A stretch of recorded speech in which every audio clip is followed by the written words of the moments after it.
Bismillahirrahmanirrahim. Assalamualaikum warahmatullahi taala wabarakatuh. Kita sambung topik yang seterusnya dalam CTO 241 Asas Ekonomi Islam, iaitu topik keempat, sejarah perkembangan ekonomi Islam. Okey. Dalam topik ini kita akan memperhatikan beberapa perkara lah. Yang pertama, kita akan tengok tentang sejarah perkembangan ekonomi Islam itu sendiri. Seterusnya, faktor kecemerlangan ekonomi Islam, faktor kejatuhan dan faktor kebangkitan semula. Selepas itu, yang terakhir kita akan tengok tokoh ekonomi Islam silam dan seterusnya semasa dan apa sumbangan mereka. Okey. Jadi berkaitan dengan ekonomi Islam ini, dia bermula lah, kita boleh katakan bermula sejak zaman Nabi Yusuf AS hingga ke zaman Nabi Muhammad SAW dan hingga ke akhir zaman. Siddiqi 1982 membahagikan sejarah perkembangan ini dia pada 4 fasa, kan? Ada fasa awal, fasa kedua, fasa ketiga dan fasa keempat menurut tempoh masanya. Okey. Manakala Sobri 1989 pula telah membahagikan perkembangan ekonomi Islam itu kepada 3 tahap, iaitu tahap kesuburan, kemerosotan dan kebangkitan. Jadi kita tengok yang pertama, itu tahap kesuburan. Tahap kesuburan ini berlangsung pada zaman Rasulullah SAW dan Khalifatul Rashidin. Dia bermula setelah tertubuhnya negara Islam Madinah. Pada zaman itu, pada zaman Rasulullah SAW, ekonomi itu tidaklah begitu besar kerana resource yang limited, kan? Dan pada sudut ekonomi pula, dia bukanlah satu sudut, satu ilmu ekonomi yang sudah jelas, kan? Maknanya ekonomi itu berlangsung sebegitu, kan, dan sangat sederhana. Pendapatan utama untuk kerajaan pada ketika itu adalah zakat, dan tetapi dia disulami ataupun ada sumber sekunder, iaitu derma, ada wang tebusan bagi tawanan perang, ada harta karun, ada harta benda orang Islam yang meninggalkan negerinya, itu dipanggil al-fa'i, dan ada juga harta wakaf yang diletakkan di Baitul Mal. Okey. Amalan ekonomi itu terhad kepada penternakan dan perniagaan. Ketika zaman Khalifatul Rashidin, penggunaan mata wang diteruskan, kan? Mana ketika itu pun sudah ada penggunaan mata wang, dan ketika zaman Umar bin Khattab, Umar bin Khattab memperkenalkan model mata wang Islam. Okey. Seterusnya, tanah pertanian yang terbiak, dia sebab khalifah disuruh untuk usahakan, kan? Cukai dikenakan kepada pedagang, maknanya pedagang yang datang ke kawasan dikenakan cukai, itu tujuannya diletakkan dalam Baitul Mal. Terdapat pengawasan rapi terhadap pendapatan dan pembelanjaan negara. Wang hasil cukai dikumpul di Dewan Kharaj. Hasil pendapatan digunakan untuk pembangunan. Lepas tu al-fa'i, itu kita bincangkan tentang bagaimana harta yang dikenakan oleh orang kafir sebelum perang. Lepas tu kharaj dikenakan kepada orang kafir, cukai tanah, dan seterusnya al-ushur, iaitu cukai perdagangan. Okey. Kesannya pengeluaran bahan makanan bertambah, kawasan pertanian bertambah sebab tanah terbiak itu diusahakan. Daripada sudut zakat pula, pendapatan juga bertambah kerana banyak yang diusahakan, kan? Lepas tu cukai pun, pendapatan Dewan Al-Kharaj meningkat dan digunakan untuk kepentingan umum.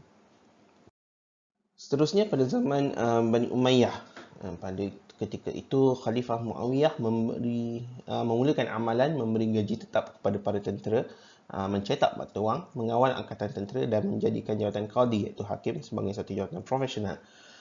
Seterusnya, Khalifah Abdul Malik bin Marwan mengembangkan pemikiran dalam hal penerbitan dan pengaturan wang dalam masyarakat. Ada hukum ta'zir, hukuman lah dikenakan kepada yang mencetak wang palsu, dan wajib cetak wang yang ada kalimah Bismillahirrahmanirrahim. Seterusnya, Khalifah Al-Walid bin Abdul Malik membina rumah orang cacat, membina jalan raya, kilang-kilang, bangunan pemerintahan dan masjid. Ini bersumberkan daripada cukai dan Baitul Mal. Seterusnya, ketika zaman Khalifah Umar bin Aziz, berlaku, kita katakan, reformasi atau islah dalam diri keluarga dan masyarakat. Semua harta diserahkan kepada Baitul Mal, kan? Dan ketika itu boleh dikatakan tiada orang miskin untuk diagihkan zakat. Okay. Ketika zaman Bani Abbasiyah, bidang pertanian, perindustrian dan perdagangan digalakkan. Petani itu ditingkatkan taraf hidup dia dengan pemberian hak pemilikan tanah yang lebih adil. Lepas tu cukai yang perbatutan dilaksanakan, hospital, sekolah, perpustakaan dan pusat perniagaan dibina. Baghdad ketika itu menjadi satu pusat ekonomi yang sangat besar, kan? Itu menjadi satu pusat perdagangan yang sangat besar. Terdapat pasar pertanian dan peternakan di Baghdad, kan? Mana ada pecahan, mana menunjukkan satu kawasan yang sangat besar lah, menjadi satu tarikan. Okey. Ketika itu in term of penulisan, bidang penulisan, ijtihad para ulama itu tertumpu kepada penjelasan hukum muamalat dan penyelesaian masalah ekonomi pada ketika itu, kan? Dan pada abad kedua Hijrah, kitab fiqh telah dihasilkan oleh para ulama tentang kegiatan ekonomi dan diterbitkan secara terperinci.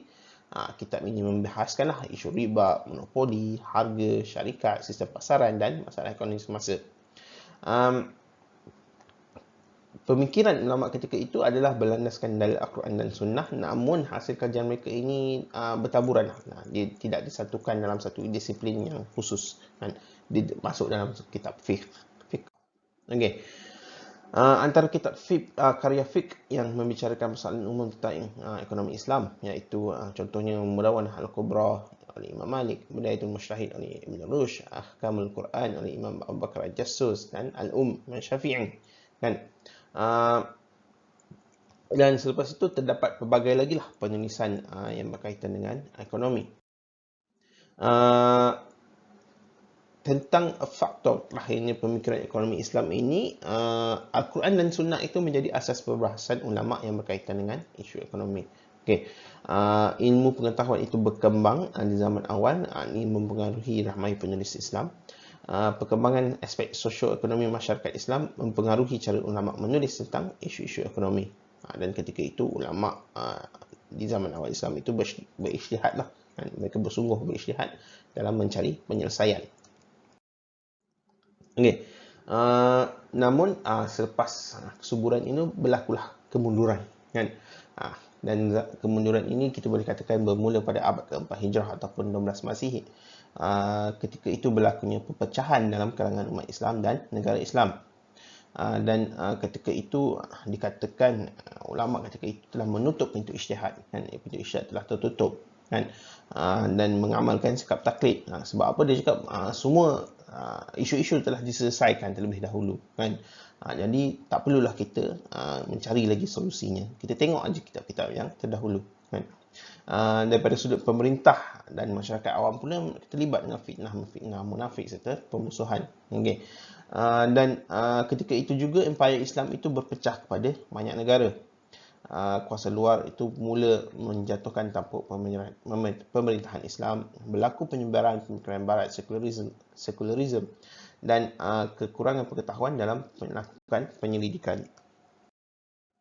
Okey, contohnya ketika zaman Bani Abbasiyah, kelemahan pemerintah Al-Wasim contohnya tidak membuat pembaharuan dalam pemerintahannya, kan? Berlakunya perpecahan wilayah, perebutan harta, berlakunya kegawatan ekonomi, orang tidak lagi berkunjung ke Baghdad, kan? Dan rakyat mula memberontak. Okey. Ketika zaman Turki Uthmaniyah contohnya pada abad ke-17, Sultan contohnya dah berfoya-foya, sentiasa berfoya-foya, berhibur, tamak, leka, kerja mengumpul harta, kan? Mengamalkan pemerintahan kuku besi, kan? Dan terlalu boros dalam perbelanjaan, kan? Perbelanjaan yang tidak perlu, kan? Itu kesannya menyebabkan mengenakan cukai yang tinggi kepada rakyat. Okey. Dan pada awal abad ke-20, umat Islam ini mula menyedarilah tentang kelemahan daripada sistem ekonomi barat, dan ketika itu boleh dikatakan umat Islam itu mula bangkitlah untuk mencari Islam yang sebenar. Okey. So kesedaran ini mendorong para syarih Islam mengkaji dan menyusun semula khazanah ilmu ekonomi Islam. Okey. Dan pada ketika ini mereka menyusun semula khazanah ekonomi Islam itu, maknanya kita tengok sejarah ekonomi Islam dan kita buat kajian lah yang perlu untuk mengembangkan ekonomi Islam. Okey. Jadi dalam faktor, kalau kita boleh katakan faktor kecemerlangan yang dicapai ketika zaman kebangkitan semula ini adalah yang pertama, kemerdekaan negara Islam. Okey. So, kemerdekaan negara Islam ini dicapai selepas Perang Dunia Kedua dan ada keperluan untuk meningkatkan ekonomi negara. Dan kalau kita tengok ketika itu, kegagalan sistem ekonomi barat menyebabkan para sarjana berminat pada Islam dan mencari alternatif. Okey. Jadi ketika itu mula terbit topik penulisan berkaitan ekonomi Islam. Seterusnya adalah tentang kesedaran umat Islam itu sendiri, kan. Negara Islam miskin, dibelenggu masalah hutang, lepas tu berlakunya keruntuhan moral dan kemiskinan yang teruk. Lepas tu apa yang menjerat kebanyakan negara Islam adalah isu riba contohnya, kan. Jadi ia menimbulkan minatlah untuk mencari penyelesaian kepada masalah riba. Dan ketika itu berlangsungnya mulalah persidangan ekonomi Islam contohnya berlangsung, kan. Dia ada First International Conference of Islamic Economics diadakan, tokoh yang terlibat contohnya Dr. Muhammad Umar Zubair, Prof. Khursyid Ahmad, kan. Dan ketika itu ada satu kertas kerja Muslim Economic Thinking, yang ini kertas kerja ini menjadi asas kepada perbincangan dan pemangkin pembangunan ekonomi Islam seterusnya. Okey, dan selepas itu tertubuhnya beberapa institusi, contohnya Association of Muslim Social Scientists, Islamic Foundation, Nestor, Center for Research in Islamic Economics, King Abdul Aziz University. Lepas tu ada IRTI, Islamic Research and Training Institute, di IDB, Islamic Development Bank. Lepas tu International Institute of Islamic Economics di Islamabad. Dengan penubuhan institusi-institusi ini, bincangan berkaitan dengan ekonomi Islam itu lebih giat lah. Okey, seterusnya kita tengok tokoh ekonomi silam, ekonomi Islam silam dan apa sumbangan mereka. Yang pertama, Abu Hanifah ataupun Imam Abu Hanifah.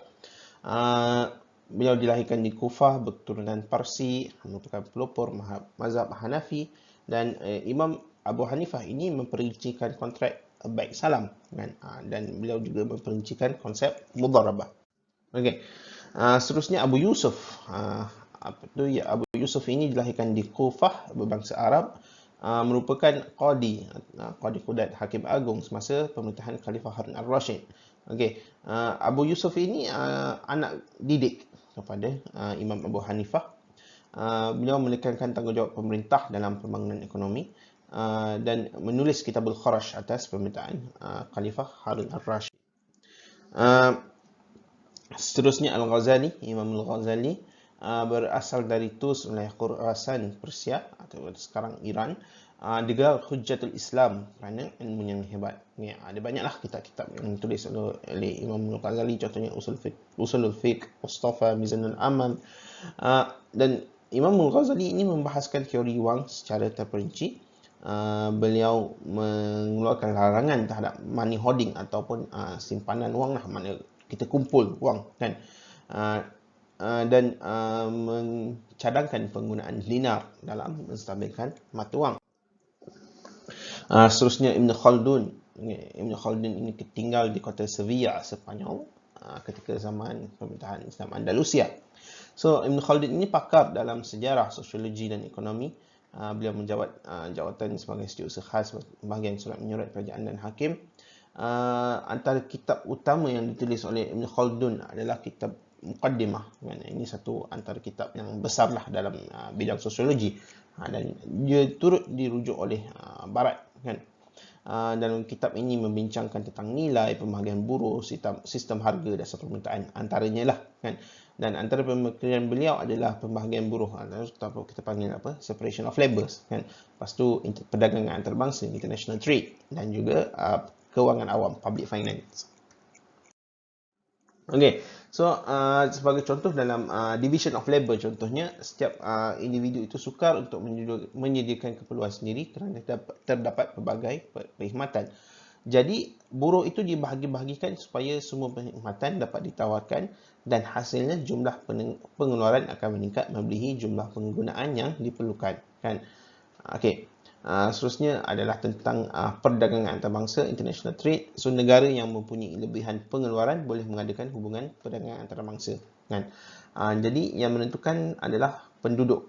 Okey. So penduduk adalah faktor penting yang boleh meningkatkan pembahagian dan division of labour, pengkhususan buruh, specialization of labour. Okey. Ini dapat meningkatkan pengeluaran dan membawa kepada pertambahan permintaan, kan. Dapat ada surplus of demand terhadap barangan mewah, berbagai kehendak dan industri. Okey. Seterusnya Ibn Khaldun juga membicarakan tentang kewangan awam, public finance. So Ibn Khaldun ini berpandangan global terhadap cukai dan perbelanjaan awam. Ibn Khaldun berpandangan cukai perlu minimum ke atas rakyat dan perbelanjaan awam itu perlu ditingkatkan. Okey. Maknanya daripada konteks ini dia berpandangan tentang bagaimana kerajaan sepatutnya berbelanja dan itu akan menghasilkan satu, dalam istilah ekonomi kita panggil multiplier effect, kan. Di mana in the end jumlah cukai yang walaupun lebih sedikit dikutip tetap per individu, tetapi totalnya sama ataupun lebih banyak. Okey. Seterusnya Ibn Taymiyah. Okey. So Ibn Taymiyah dia menulis beberapa kitab, antaranya Al-Hisbah fil Islam, membahaskan tentang sistem pasaran, harga, penawaran, persaingan dalam pasaran, buruh dan upah, hak milik awam, kawalan harga dan peranan sektor awam. Selain itu menulis juga tentang Siyatus Syariah fil Islam, menulis tentang undang-undang perkara awam, persendirian dan persendirian dalam hal ekonomi. Antara pemikiran beliau adalah tentang perlunya keadilan dalam urus niaga, keadilan dalam perkongsian dan adanya peranan permintaan dan penawaran, supply and demand. Okey, kita tengok pula tentang tokoh ekonomi Islam semasa, kan, dan apa sumbangan mereka. Okey, antaranya Abu A'la Al-Maududi, kan. Beliau dilahirkan di Aurangabad, Delhi, India. Mempunyai ketokohan dalam bidang politik dan sistem ekonomi Islam, meninggal pada usia 76 tahun di New York. Beliau mengkritik sistem bunga dan riba, kan. Ketika itu belum ada satu sistem kewangan Islam lagi, kan. Dan beliau mula mengkritiklah sistem bunga dan riba dan juga menekankan tentang konsep zakat, bagaimana zakat itu dapat menjamin kesejahteraan sosial. Tokoh yang lain, Dr. Muhammad Nijatullah Siddiqui, dilahirkan di Gorakhpur, India, merupakan pakar dalam agama, ekonomi Islam, perbankan Islam, merupakan profesor ekonomi di Universiti King Abdul Aziz Jeddah sebelum inilah, dan merupakan profesor dan dekan di Jabatan Pengajian Islam di Universiti Al-Irah di Pakistan. Okey, so berperanan sebagai editor Journal of Islamic Thought, Journal of Islamic Research and Islamic Economics di berbakalan di Jeddah. Dr. Muhammad Nijatullah Siddiqui ini menulis pelbagai karya lah, kan. Antaranya beliau membuat terjemahan dalam bahasa Urdu kitab Al-Kharaj Al-Qadi Ibn Yusuf, dan terjemahan juga Al-Adalah Al-Ijtimaiyah fil Islam oleh Said Qutb, kan. Beliau menulis Economic Enterprise in Islam pada tahun 1972, Muslim Economic Thinking 1981, Banking Without Interest 1976, dan Issues in Islamic Banking 1983. Okay. Beliau mendapat anugerah lah King Faisal International Prize for Islamic Finance. Okay. Tokoh lain, Umar Chapra. Okay. Umar Chapra ini satu tokoh yang pakar lah dalam bidang agama, ekonomi Islam dan perbankan Islam. Beliau merupakan penasihat pendidikan di Institut Latihan dan Pendidikan Islam, IATI. Okay. So beliau berperanan sebagai penasihat ekonomi di Agensi Kewangan Arab Saudi selama 35 tahun. Okay. Umar Chapra mengemukakan banyak gagasan baru dalam bidang ekonomi dan kewangan Islam. Dalam tempoh 3 abad, dia telah menghasilkan 10 buku dan monograf serta lebih 70 kertas kerja dan ulasan buku. Okay. Antara karya beliau berkaitan ekonomi Islam, antaranya Islam and Economic Development, Islam Economic Challenge, and What is Islamic Economics.